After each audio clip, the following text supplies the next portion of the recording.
Hello everyone, Shinto Bean here, and welcome to another Age of Sigmar battle report.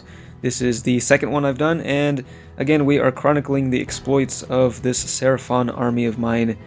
This time, the Seraphon find themselves up against some of the foulest creatures to walk the mortal realms, the Maggotkin of Nurgle. And these are not just any Maggotkin, they are the Drowned Men sub-faction, as you might be able to tell from the color scheme. And they are running the Great Unclean One, Morbidex, and Epidemius for their heroes. The battle line consists of one unit of 20 Plague Bearers and 6 Puscoil Blight Lords, which are battle line for the Drowned Men. And then there's finally a unit of 10 Chaos Warhounds to make a pretty fearsome looking army.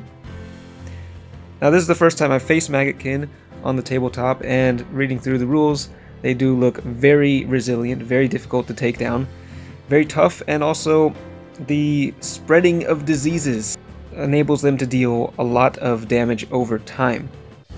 So, going into the battle, I thought that my Seraphon would be kind of at a disadvantage here, but I decided to run the same list that I actually ran against the Stormcast Eternals in the last match.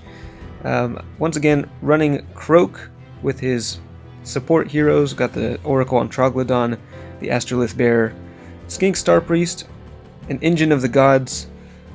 We got one unit of Saurus Warriors, 2 units of Knights, a unit of Skinks with Javelins, and the Bastillodon with Solar Engine, along with 3 Pterodon Riders. But instead of using Thunder Lizard like last time, I went with the Starborn Seraphon, who rely on summoning and teleporting shenanigans. So this is what the board looked like after deployment. The battle plan is Tectonic Interference, which just consists of 3 objectives in the center, and one of those objectives becomes the prime objective at random at the start of each battle round. After deployment, the Blight Lords were able to make an initial movement of up to 8 inches, moving them towards the center line of the battlefield.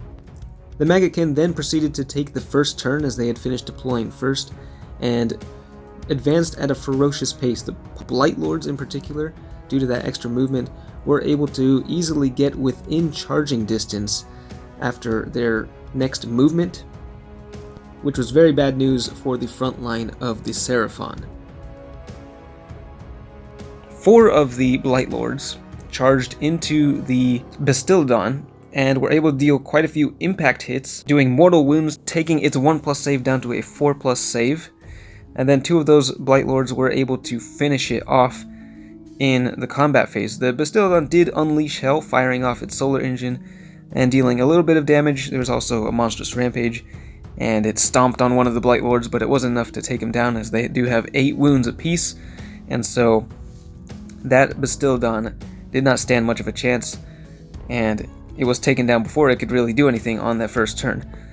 But the Blight Lords didn't stop there. 2 of them swung around and managed to engage the Pterodon Riders. The Pterodons did get to fight first, but because the Maggotkin got Nauseous Revulsion for the cycle of corruption, the Pterodons were not able to pile in any further. So only one was able to get its attacks in, ended up whiffing all the attacks, and then the Blight Lords attacked back, killing off all the Pterodon Riders, which makes it the 3rd game in a row that I've gotten my Pterodons killed before they even had a chance to do anything.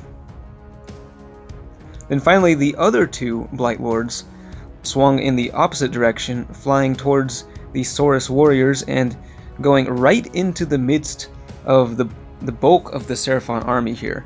Now, this may look like a questionable strategy, but it actually worked out quite nicely. The Blight Lords split their attacks between the Saurus Warriors and the Troglodyte, but more importantly, they were able to spread disease points onto 5 different units, including most of my heroes. The disease points linger for a long time unless they're healed, and can end up doing a lot of mortal wounds for the rest of the battle in each battle shock phase. On the other side of the field, Morbidex advanced with the Chaos Warhounds forming an unnatural looking but effective screen, preventing my units from getting close to contesting the objective on that side of the field.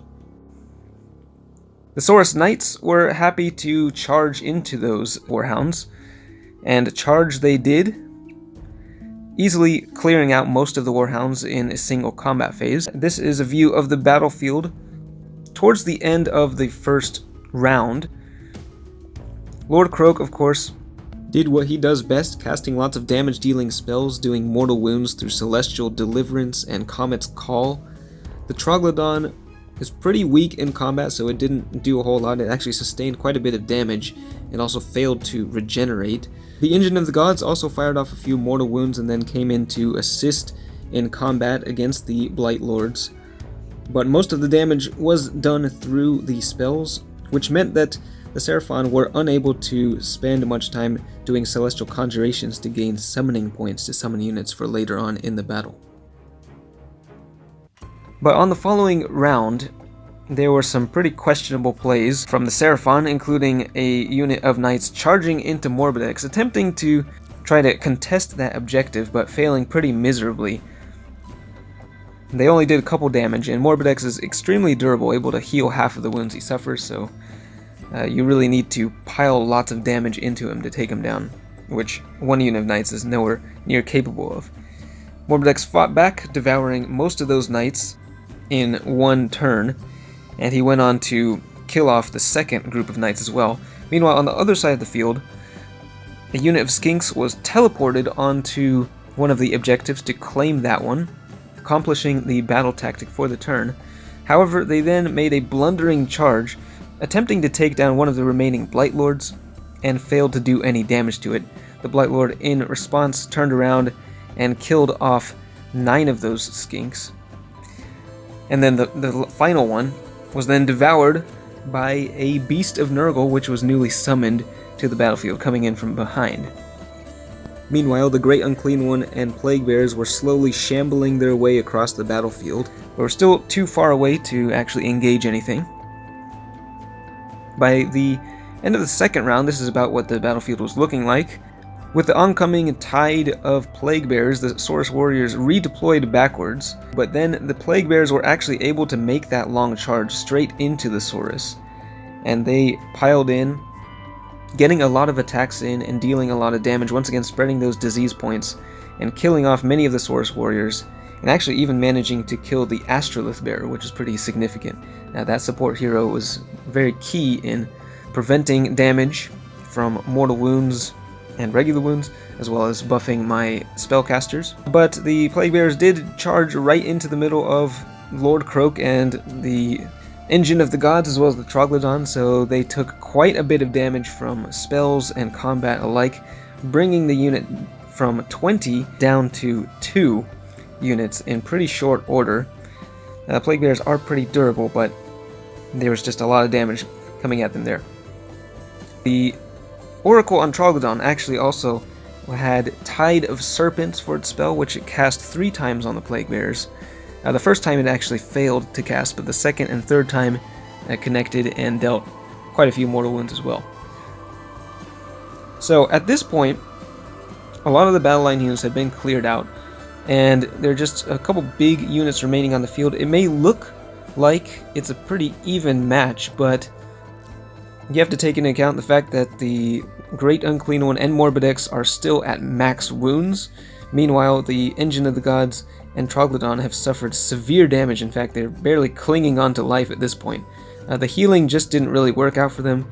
The disease continued to take its toll, and they only had a couple remaining wounds at this point. Lord Croak, of course, still at max wounds there. But here all the Maggotkin had to do was then charge in, coming in with the Great Unclean One to engage the Engine of the Gods. Meanwhile, Morbidex was somehow able to cross that massive distance and charge into the Troglodon along with the Beast of Nurgle. The Great Unclean One smashed into the Engine of the Gods, fighting first and easily finishing it off. The Troglodon attempted to fend off Morbidex, but again, being so poor in combat, it did not stand a chance, and Morbidex finished him off with no trouble. This left only Lord Croak against a massive horde of Maggotkin. With the contagion points, the Maggotkin are able to summon additional units to the field, so another unit of 10 Plague Bearers was summoned, along with a Sloppity Biopiper. The unit of Plague Bearers that was in the starting army actually retreated and was able to rally, bringing a few more Plague Bearers in. Everything converged upon Lord Croak, and with Lord Croak being dead for innumerable ages, he is able to heal all of the damage he takes at the end of every phase. So the best way to be able to kill him is to just pile a lot of damage into him in a single phase. So that is what happened here, with Lord Croak being completely surrounded by the Maggotkin. In this combat phase, the Great Unclean One attacked first with its big bell and its blade, also a mass of Nurglings, dealing a total of 16 damage to Lord Croak, leaving him at 2 wounds remaining. Lord Croak was able to fight back, and being surrounded by so many foes, his number of attacks was actually increased to 20, which he piled into the Beast of Nurgle, but failed to actually kill it off. And then the remaining Maggotkin were able to fight and kill Lord Croak. So this was the first match in which Lord Croak actually died, and also the first match where I got completely tabled. It was not even a close game, but it was for sure a learning experience. These Maggotkin were very strong, and I realized in retrospect I did make quite a few blunders in this match. I did not play the Starborn very well. I was intending on giving up a few spells each turn to generate more Celestial Conjuration points so that I can summon in additional units. That's what Starborn are supposed to do. However, the Maggotkin advanced so quickly that I was forced to just cast all of my damage dealing spells, and that resulted in very few summoning points, and I actually did not even end up summoning a single unit to the field in that entire match. I also think I could have used the teleporting mechanic a little bit better, perhaps to claim some objectives, but I tend to play Coalesced more than Starborn, so I'm still not really used to some of the mechanics that the Starborn have. For the final score, in terms of victory points, the Maggotkin scored a whopping 37 points. They took all the objectives early on and were able to hold on to them for most of the battle. The Seraphon just did not have a chance to contest any of the objectives and ended the game with only 7 victory points. Perhaps a more seasoned commander could have taken this list and maybe done a little bit more with it, but after the match, my opponent told me that he had actually played about 40 games with this Maggotkin list and had yet to lose a single match. He is undefeated, so that made me feel a little bit better about being completely steamrolled here. But it was a good learning experience and an enjoyable match. There are not a whole lot of Age of Sigmar players out here in Japan, but if there is a certain faction you would like to see the Seraphon go up against in the future, let me know in the comments, and I will see what I can do. But thanks for watching, and I will see you next time.